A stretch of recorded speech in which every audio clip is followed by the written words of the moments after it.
Assalamualaikum warahmatullahi wabarakatuh. Salam sejahtera untuk kita semua. Saya Clara, perawat Puskesmas Tanjung Harapan, Kecamatan Ulukupai, Kabupaten Bengkulu Utara. Protokol kesehatan penanganan COVID-19. Protokol inilah yang dijalankan tenaga kesehatan di lapangan dan perlu diikuti oleh masyarakat. Siapa yang berpotensi terpapar virus corona? Adalah orang yang memiliki riwayat perjalanan 14 hari yang lalu ke negara dengan transmisi lokal COVID-19 atau merasa pernah kontak dengan pasien yang terkonfirmasi positif COVID-19. Apa yang perlu dilakukan jika memenuhi dua kondisi tersebut? Yang pertama, bila Anda merasa sehat, maka dianjurkan karantina diri di rumah selama 14 hari sambil memonitor kondisi tubuh. Yang kedua, bila Anda merasa tidak sehat atau timbul gejala, segera lapor ke petugas kesehatan atau hubungi hotline Center Corona untuk mendapatkan rujukan pemeriksaan ke fasilitas layanan kesehatan. Perhatikan gejala.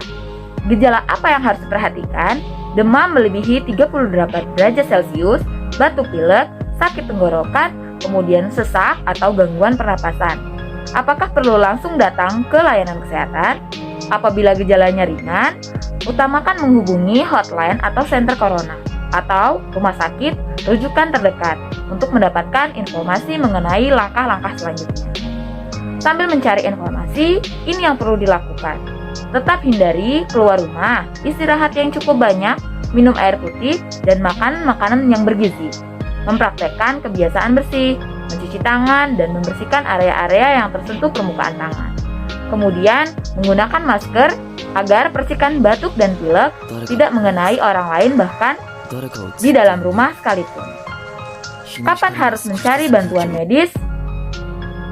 Bila gejala dirasakan cukup parah, misalnya sesak nafas berat atau apabila Anda dalam klasifikasi kelompok rentan karena berusia lebih dari 60 tahun, memiliki penyakit kronis seperti diabetes, hipertensi, atau gangguan imun, dan ada riwayat penyakit pernapasan. Apa yang perlu dilakukan bila gejala berkelanjutan dan harus ke fasilitas kesehatan? Yang pertama adalah menggunakan masker saat keluar. Kemudian, mempraktekkan etika batuk yang benar dengan menutup menggunakan lengan bagian dalam seperti ini atau menggunakan tisu sekali pakai. Kemudian, hindari transportasi publik. Bagaimana tahapan screening pasien di fasilitas kesehatan? Sebelum memberi perawatan, tenaga kesehatan di Pasienkes akan melakukan screening jika tidak memenuhi kriteria pasien dalam pengawasan atau PDP COVID-19, maka akan dirawat inap atau rawat jalan tergantung dari nota dan keputusan dokter.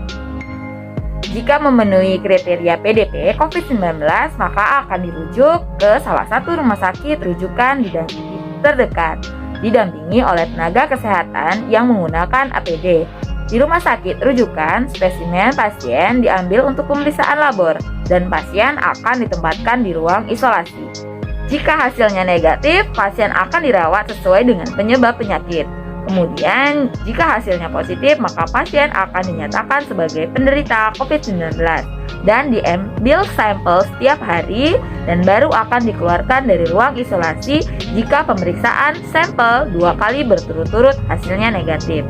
Itulah informasi dan protokol untuk masalah COVID-19 yang perlu diikuti oleh masyarakat. Sakit akibat virus corona dapat disembuhkan.